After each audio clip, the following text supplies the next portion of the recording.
ಬಾಬಾ ಯಾಕೋ ಇಷ್ಟು ಲೇಟ್ ಮಾಡ್ಬಿಟ್ಟೆ? ಲಕ್ಷ್ಮಿ ಊರ್ಗ್ ಹೋಗಿದ್ದೆ. ಮತ್ತೆ ಒಬ್ನೇ ಬಂದೆ. ನಿನ್ ಹೆಂಡತಿ ಬರ್ಲಿಲ್ವಾ? ಅಂದ್ರೆ ಲಕ್ಷ್ಮಿ ಇನ್ನೂ ಬಂದಿಲ್ವಾ? ಇಲ್ವಲ್ಲೋ. ಅಲ್ಲ ಕಣಯ್ಯ, ನಿನ್ ಹೆಂಡತಿ ಊರಲ್ಲಿ ಇರ್ಲಿಲ್ವಾ? ಇಲ್ಲ ಭಾವ, 4 ಗಂಟೆಗೆ ಹೊರಟು ಬಂದಂತಲ್ಲ. ಹೌದಾ? ಮತ್ತ್ಯಾಕೆ ಇನ್ನೂ ಬಂದೇ ಇಲ್ಲ? ಡ್ರೈವರು ಅವಳ ಜೊತೆಯಲ್ಲೇ ಇದ್ದಾನಲ್ಲ, ಇನ್ನು ಮನೆಯಲ್ಲಿ ಜ್ಞಾಪಕ ಬರುತ್ತೆ. ಇಲ್ಲಿ ಬಂದ್ರೆ ಅವ್ರ ಆಟಗಳು ನಡೆಯಲ್ವಲ್ಲ. ಹೌದಪ್ಪ, ಕೆತ್ತ ತಾಯಿ ನನ್ ಬಾಯಿ ಮುಚ್ಚಿಸ್ಬಿಡ್ತೀಯಾ? ಊರ್ನವ್ರ ಬಾಯೆಲ್ಲ ಮುಚ್ಚಿಸಕ್ಕಾಗುತ್ತಾ? ಆವತ್ತು ಮದ್ವೆ ಮನೇಲಿ ಡ್ರೈವರ್ ಜೊತೆ ಅಲ್ಲೇ ಹೊಡಿತಿದ್ದಾಗ್ಲೇ ಗೊತ್ತಾಯ್ತು ನಿನ್ ಕೈ ಚೊಂಬು ಕೊಡ್ತಾಳೆ ಅಂತ. ಈಗ ಸರಿಯಾಗಿ ಮಾಡ್ಲಲ್ಲ, ಅನ್ಭವ್ಸು. ಬೆಂಕಿ ಹತ್ರ ಜಾಸ್ತಿ ಹೊತ್ತು ಕಬ್ಬಣ ಇಟ್ರೆ ಕರ್ಗ ಹೋಗುತ್ತೆ, ಇನ್ ಬೆಣ್ಣೆ ಇಟ್ರೆ ಕರಗದೆ ಇರುತ್ತಾ?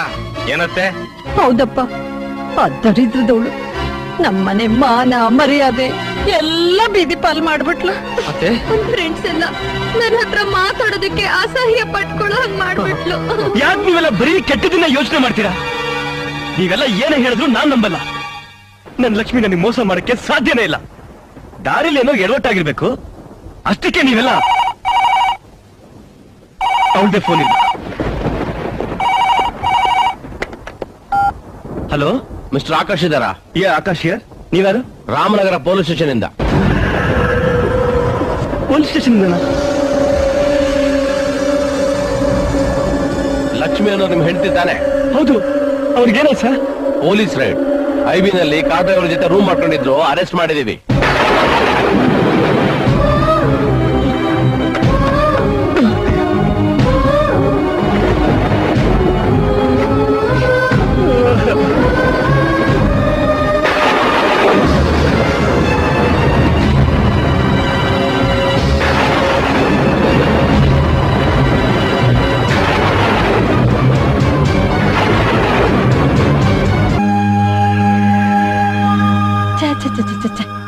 ನಮ್ಮ ಮನೆಯಲ್ಲಿ ಕೆಲಸ ಮಾಡೋ ಡ್ರೈವರ್ ಜೊತೆ ಇಲ್ಲಿ ಸಂಬಂಧ ಇಟ್ಕೊಂಡು ಈ ಮನೆ ಮಾನ ಮರ್ಯಾದೆ ಎಲ್ಲ ತೆಗೆದು ಬಿಟ್ಟಿದ್ದಾಳಲ್ಲ. ನಾಚಿಕೆ ಆಗಲ್ವಂದೆ ನಿನಗೆ? ಕಾಮಕ್ಕೆ ಕಣ್ಣಿಲ್ಲ ನಿಜ, ಆದ್ರೆ ಪ್ರೀತಿಗೋಸ್ಕರ ಮನೆ ಮಠ ಆಸ್ತಿ ಪಾಸ್ತಿ ಹೆತ್ತ ತಾಯಿನ ಬಿಟ್ಟೋದು ಅವನಿಗೆ. ಅವಳು ಈ ರೀತಿನ ದ್ರೋಹ ಮಾಡೋದು. ಛೇ, 1000 ಸಲ ಬಡ್ಕೊಂಡೆ ಸಂಗೀತನ್ ಮದ್ವೆ ಮಾಡ್ಕೊಂತ. ಕೇಳ್ದೆ ನನ್ ಮಾತ್ನಾ? ಪ್ಲೀಸ್, ಯಾರು ಏನು ಮಾತಾಡ್ಬೇಡಿ. ಪ್ಲೀಸ್. ಏನು ಅಂದ್ರೆ? ನಿಂತ್ಕೊಳ್ಳೆ. ಮಾಡಬಾರ್ದನ್ನೆಲ್ಲ ಮಾಡ್ಬಿಟ್ಟು ಮತ್ತೆ ಈ ಮನೆಯಲ್ಲಿ ಕಾಲಿಡಕ್ಕೆ ಎಷ್ಟೇ ಧೈರ್ಯ ನಿನಗೆ? ಇಲ್ಲ ಅತ್ತೆ, ನಾನೇನು ತಪ್ಪು ಮಾಡಿಲ್ಲ. ಹೌದೌದು, ನೀನೇನು ತಪ್ಪು ಮಾಡ್ಲಿಲ್ಲ. ಸುಮ್ನೆ ಪೊಲೀಸ್ನವ್ರು ಅರೆಸ್ಟ್ ಮಾಡಿ ಕರ್ಕೊಂಡು ಹೋದ್ರು ಅಲ್ಲ? ನನ್ಗೇನು ಗೊತ್ತಿಲ್ಲ. ದಾರಿಲ್ ಬರುವಾಗ ಕಾರ್ ಕೆಟ್ಟೋಯ್ತು. ಮೆಕ್ಯಾನಿಕ್ ನ ಕರ್ಕೊಂಡ್ ಬರ್ತೀನಿ ಅಂತ ಹೋದ ಮೋಹನ್. ಮಳೆ ಬೇರೆ ಬರ್ತಾ ಇತ್ತು. ಮೆಕ್ಯಾನಿಕ್ ಸಿಗ್ಲಿಲ್ಲ ಮೇಡಮ್. ಒಬ್ರೇ ಯಾಕೆ ಕಾರಲ್ಲಿ ಇರ್ತೀರಾ? ಪಕ್ಕದಲ್ಲೇ ಐಬಿ ಇದೆ, ನೀವ್ ಅಲ್ಲೇ ರೆಸ್ಟ್ ತಗೊಳ್ಳಿ, ನಾನ್ ಕಾರಲ್ಲಿ ಮಲ್ಗಿರ್ತೀನಿ, ಬೆಳಿಗ್ಗೆ ಎದ್ದು ಹೋಗೋಣ ಅಂತ ನನ್ನ ಐಬಿಲ್ ಬಿಟ್ಟ. ನಿಮಗ್ ಫೋನ್ ಮಾಡೋಣ ಅಂದ್ರೆ ಅವ್ನ್ ಫೋನ್ ಕೂಡ ಸರಿ ಇಲ್ಲ ಅಂತ ಹೇಳ್ದ. ಕೊನೆಗ್ ಬೇರೆ ದಾರಿನೇ ಇಲ್ದೆ ನನ್ನ ಐಬಿಲ್ ಮಲಗ್ದೆ. ಇದ್ದಕ್ಕಿದ್ದಂಗ್ ಪೊಲೀಸ್ ಅವ್ರು ಬಂದು ನನ್ನ ಸ್ಟೇಷನ್ ಕರ್ಕೊಂಡು ಹೋದ್ರು. ಇಷ್ಟೇ ನಡೆದಿದ್ದು. ಸುಳ್ಳು, ನೀನ್ ಹೇಳ್ತಿರೋದೆಲ್ಲ ಸುಳ್ಳು. ನೀನ್ ಸೀದಾ ಮನೆಗ್ ಬರೋಳೆ ಆಗಿದ್ರೆ ಬೆಳಿಗ್ಗೆನೆ ಮನೆ ಬಿಡ್ತಿದ್ದೆ. ಸಾಯಂಕಾಲ ಅದು ಮಳೆ ಬರೋ ಟೈಮ್ ನಲ್ಲಿ ಖಂಡಿತ ಬಿಡ್ತಾ ಇರ್ಲಿಲ್ಲ. ಅದ್ ಹಾಗಲ್ಲ, ನನ್ ಮಾತ್ ಟಾಕ್. ಮುಚ್ಚು ಬಾಯಿ. ನೀನ್ ಹೇಳಿದಾಗ ಕಾರ್ ಕೆಟ್ಟಿದ್ರೆ ಪೊಲೀಸರು ರಾತ್ರಿ ಹ್ಯಾಕ್ ಕಾರ್ ತಗೊಂಡೋದ್ರು? ನಾನು ನೀನ್ ಸುಂದರಮ್ಮ ನೋಡು ಆಕಾಶ್, ಇದೆಲ್ಲ ಆ ಡ್ರೈವರ್ದೇನೋ ಕಿತಾಪತಿ. ಬೇಕು ಅಂತಾನೆ ಇವಳ ಮೇಲೆ ಅಪವಾದ ಬರೋಂಗೆ ನಾಟಕ ಆಡಿದ್ದೇನೆ. ನೋಡು, ನನ್ ಮಾತು ಕೇಳು. ನನ್ನ ತಂಗಿ ಹಾಲ್ನಷ್ಟೇ ಪವಿತ್ರಳು, ಮಗುವಿನಂತ ಮನ್ಸಿರೋಳು. ದಯವಿಟ್ಟು ಅಪಾರ್ಥ ಮಾಡ್ಕೋಬೇಡ. ಅಪಾರ್ಥ ಮಾಡ್ಕೊಳಕ್ ಏನಯ್ಯ ಉಳಿದಿದೆ? ಇವರಿಬ್ರಿಗೂ ಸಂಬಂಧ ಇಲ್ಲ ಅಂತಿದ್ರೆ ಆ ನನ್ ಮಗ ಡ್ರೈವರು ಪೊಲೀಸ್ನವರಿಂದ ಯಾಕೆ ತಪ್ಪಿಸ್ಕೊಂಡೋದ? ಶೀಲ್ಗೆಟ್ಟವಳೆ.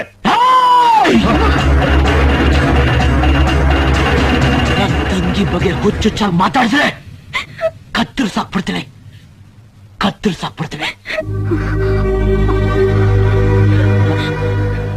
ಆಕಾಶ್, ಪ್ರತ್ಯಕ್ಷವಾಗಿ ಕಂಡ್ರು ಪ್ರಮಾಣಿಸಿ ನೋಡು ಅಂತ ದೊಡ್ಡವ್ರು ಹೇಳ್ತಾರೆ. ದಯವಿಟ್ಟು ಅವ್ರು ಇವ್ರ ಮಾತು ಕೇಳ್ಕೊಂಡು ನನ್ನ ತಂಗಿ ಮೇಲೆ ಕಳಂಕ ಹೊರಿಸ್ಬೇಡ. ನಿನ್ ಕೈ ಮುಗಿದು ಕೇಳ್ಕೊತೀನಿ. ಅವ್ರಿವ್ರ ಮಾತು ಕೇಳ್ಕೊಂಡು ಅನುಮಾನ ಪಡೋದಕ್ಕೆ ನಾನೇನ್ ಕಿವಿನಲ್ಲಿ ಹೂ ಇಟ್ಕೊಂಡಿಲ್ಲ. ನನಗೂ ಯೋಚನೆ ಮಾಡೋ ಶಕ್ತಿ ಇದೆ. ಗಂಡ 4 ದಿನ ಊರಲಿಲ್ಲ ಅಂದ ತಕ್ಷಣ ಕಂಡಲ್ಲಿ ಸೆರಗಾಸೋ ವ್ಯಭಿಚಾರಣಿಗಳು.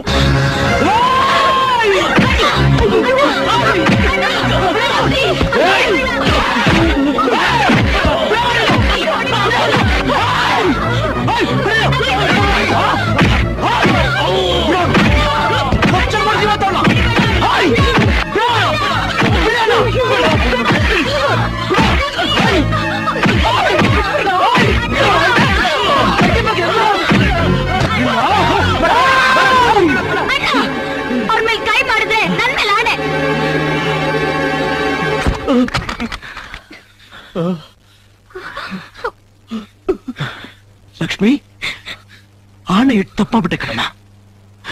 ಇಲ್ಲ ಅಂದಿದ್ರೆ ಇವನ್ ಬೋಟ್ನ ಕಿತ್ತಾಕ್ಬಿಡ್ತಿದೆ. ನಿನ್ನ ವ್ಯಭಿಚಾರಿಣಿ ಅನ್ನೋದಕ್ಕೆ ಇವ್ನಿಗೆ ಎಷ್ಟು ಮಾಡ್ತಾ ಇದೀಯಾ? ಏಯ್, ಪ್ರೀತಿ ಅಂದ್ರೆ ಏನಂತ ಗೊತ್ತೇನೆ ನಿನ್ಗೆ? ಪರಸ್ಪರ ನಂಬಿಕೆ, ಪರಸ್ಪರ ಅರ್ಥ ಮಾಡ್ಕೊಳ್ಳೋದು, ಪರಸ್ಪರ ಸಾಯೋವರೆಗೂ ಒಬ್ರಿಗೊಬ್ರು ಬಿಟ್ಕೊಡ್ದೆ ಕೊನೆವರೆಗೂ ಬದುಕದ್ಕೊಂಡು, ಕಂಡವ್ರ ಮಾತು ಕೇಳ್ಕೊಂಡು ಕಟ್ಕೊಂಡು ಹೆಂಡತಿ ಮೇಲೆ ಅನುಮಾನ ಪಡೋದಲ್ಲ. ನನ್ ತಂಗಿ ಅಪರಂಜಿ ಕಣೋ, ಅಪರಂಜಿ. ಅವಳು ಪ್ರೀತಿಗೋಸ್ಕರ ಪ್ರಾಣ ಕೊಡ್ತಲೇ ಹೊರತು ಕಂಡವ್ರು ಸೆರಗಾಸೋಳಲ್ಲ. ಛೀ, ನಂಬಿಕೆ ಇಲ್ದವ್ರು ಈ ಮನೇಲಿ ಇನ್ನೊಂದು ಕ್ಷಣ ಇರ್ಕೊಡುದು. ಲಕ್ಷ್ಮಿ, ನಿನ್ ಮದುವೆ ಒಂದು ಕೆಟ್ಟ ಕನ್ಸನ್ ತಿಳ್ಕೊಂಬಿಡಮ್ಮ. ಇನ್ನೀ ಮನೇಲಿ ನೀನ್ ಸಂತೋಷವಾಗಿರಕ್ಕಾಗಲ್ಲಮ್ಮ, ಸಂತೋಷವಾಗಿರಕ್ಕಾಗಲ್ಲ. ನೋಡು, ನನ್ ತವರು ಬಂದ್ಬಿಡು, ನಿನ್ನ ಮಹಾರಾಣಿತ ನೋಡ್ಕೋತೀನಿ. ಬಾಬಾ. ಇಲ್ಲ ಅಣ್ಣ, ನಾನ್ ಬರಲ್ಲ. ಲಕ್ಷ್ಮಿ, ನಾನ್ ನಿನ್ ಜೊತೆ ಬಂದ್ರೆ ಊಟ ಕೊಡ್ಬೋದು, ಬಟ್ಟೆ ಕೊಡ್ಬೋದು, ಪ್ರೀತಿ ಕೊಡ್ಬೋದು. ಆದ್ರೆ ನನ್ ಕಳಂಕ ತೊಳೆಯಕ್ಕಾಗತ್ತ ಅಣ್ಣ?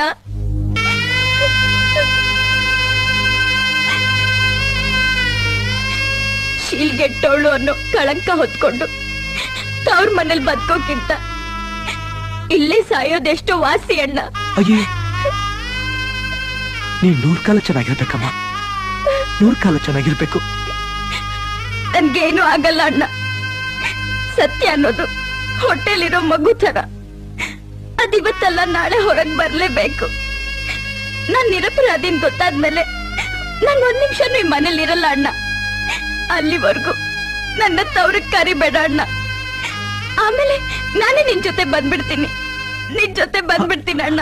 ಆಯ್ತಮ್ಮ, ಆಯ್ತು.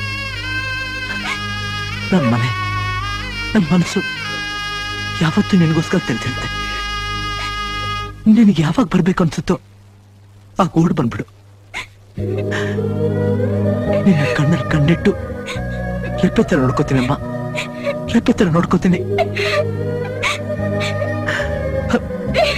ಅಳ್ಬೇಡಮ್ಮ, ಅಳ್ಬೇಡ. ನೀನ್ ಕಣ್ಣೀರಿಟ್ರೆ ನನ್ ಕಣ್ಣಲ್ಲಿ ರಕ್ತನೇ ಬರುತ್ತೆ ಕಣಮ್ಮ, ರಕ್ತನೇ ಬರುತ್ತೆ. ಬರ್ತೀನಮ್ಮ.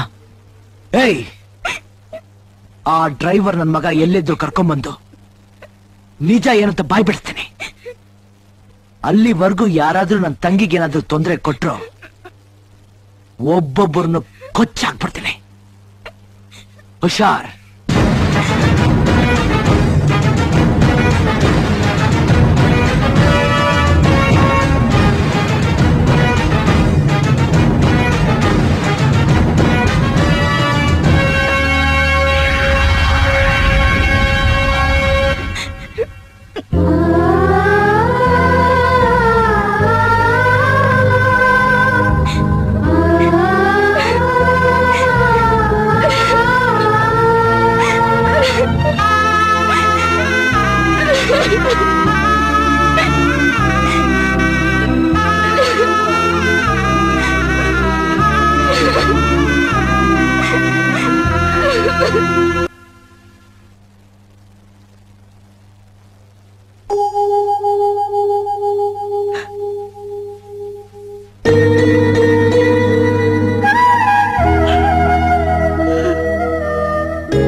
ನೀರು ಬಿಟ್ಟು ಕೊರಗ್ತಾ ಕೂತಿದ್ರೆ ನಿಮ್ಮ ಆರೋಗ್ಯದ ಗತಿ ಏನಾಗ್ಬೇಕು? ನನ್ ತಂಗಿನ ಕೆಂಡದ ಮೇಲೆ ಮಲಗಿ ನರಳ್ತಿಲ್ವಾಗ ನನ್ನ ಆರೋಗ್ಯ ಕಟ್ಕೊಂಡು ಏನಾಗ್ಬೇಕಾಗಿದೆ ನೋಡಿ. ನಾವು ಉಪವಾಸ ಇರೋದ್ರಿಂದ ನಿಮ್ ತಂಗಿ ಕಂಟಿರೋ ಕಳಂಕ ಹೋಗುತ್ತೆ ಅನ್ನೋ ಹೋಗಿದ್ರೆ ಎಷ್ಟು ದಿನ ಬೇಕಾದ್ರೂ ಉಪವಾಸ ಇರೋಣ. ನಾವು ಕೊರ್ಗೋದ್ರಿಂದ ಅವಳ ಗಂಡ ಅವಳ ಜೊತೆ ಸಂಸಾರ ಮಾಡ್ತಾನೆ ಅನ್ನೋ ಹೋಗಿದ್ರೆ ಎಷ್ಟು ಬೇಕಾದ್ರೂ ಕೊರ್ಗೋಣ. ನಾವು ದುಃಖ ಪಡೋದ್ರಿಂದ ಅವಳ ದುಃಖ ಎಲ್ಲ ಕಳಿಯುತ್ತೆ ಅನ್ನೋ ಹಾಗಿದ್ರೆ ಎಷ್ಟು ಬೇಕಾದ್ರೂ ಹತ್ತು ಬಿಡೋಣ ರೀ. ನೋಡಿ, ಆದ್ರೆ ಅದ್ ಯಾವ್ದು ಸಮಸ್ಯೆಗೆ ಪರಿಹಾರ ಅಲ್ಲ. ನಾನ್ ಏನ್ ಮಾಡ್ಲಿ ಗೌರಿ? ನನ್ ತಂಗಿ ಸಂತಾನ ನಾನ್ ಹೇಗ್ ಮರಿಲಿ ಹೇಳು? ನನ್ ತಂಗಿ ಬೆಂಕಿ ಇದ್ದಾಗೆ. ಬೆಂಕಿ ಗೆದ್ಲಿಡಿತು ಅಂತ ಅವ್ರೆಲ್ಲ ಮಾತಾಡಿದ್ ನೆನ್ಸ್ಕೊಂಡ್ರೆ ಅವ್ರನ್ನೆಲ್ಲ ಕೊಚ್ಚಾಕ್ಬೇಕು ಅನ್ಸ್ತಿತ್ತು. ಆದ್ರೆ ನನ್ ತಂಗಿ ಬಾಯಿ ಕಟ್ಬಿಟ್ಲು. ನನ್ ತಂಗಿ ಯಾರಿಗೂ ಯಾವತ್ತು ಏನ್ ದ್ರೋಹನು ಮಾಡ್ದವಳಲ್ಲ, ಒಂದ್ ಇರುವೆನೋ ಕೊಂದಾಗ್ದವಳಲ್ಲ. ಅಂತವಳಿಗೆ ಯಾಕೆ ಶಿಕ್ಷೆ, ಯಾಕೆ ಶಿಕ್ಷೆ?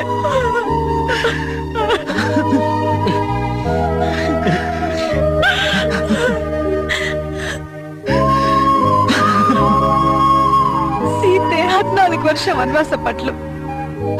ಅವಳು ಏನ್ರಿ ತಪ್ಪು ಮಾಡಿದ್ಲು? ಅವಳು ಏನ್ರಿ ಪಾಪ ಮಾಡಿದ್ಲು? ಕಳಂಕ ಅನ್ನೋದು ಅಂತ ಮಹಾ ತಾಯಿನ ಬಿಡ್ಲಿಲ್ಲ ಅಂದ್ಮೇಲೆ ತಮ್ಮನ್ನು ಬಿಡುತ್ತಾ? ಸಮಸ್ಯೆ 1000 ಬರುತ್ತೆ, ಅದನ್ನೆಲ್ಲ ಧೈರ್ಯವಾಗಿ ಎದುರಿಸ್ಬೇಕು ರೀ. ಆ ದೇವ್ರು ಒಳ್ಳೆಯವ್ರನ್ನ ತುಂಬಾ ಪರೀಕ್ಷೆ ಮಾಡ್ತಾನೆ, ಆದ್ರೆ ಯಾವತ್ತೂ ಕೈ ಬಿಡಲ್ಲ ರೀ. ನಿಮ್ ಪುಣ್ಯ ನಮ್ ಲಕ್ಷ್ಮಿನ ಖಂಡಿತ ಕಾಪಾಡುತ್ತೆ, ಖಂಡಿತ ಕಾಪಾಡುತ್ತೆ ರೀ. ಹೌದಣ್ಣ, ಆ ಡ್ರೈವರ್ ನನ್ನ ಮಗ ಎಲ್ಲೇ ಇದ್ರು ಅವನು ಹುಡುಕ್ಬೇಕಣ್ಣ. ಅವ್ನು ಹಿಡಿದ್ರೆ ನಿಜಾಂಶ ಹೊರಗ್ ಬರುತ್ತಣ್ಣ. ಅವನು ಹುಡುಕ್ಬೇಕಣ್ಣ, ಹುಡುಕ್ಬೇಕು.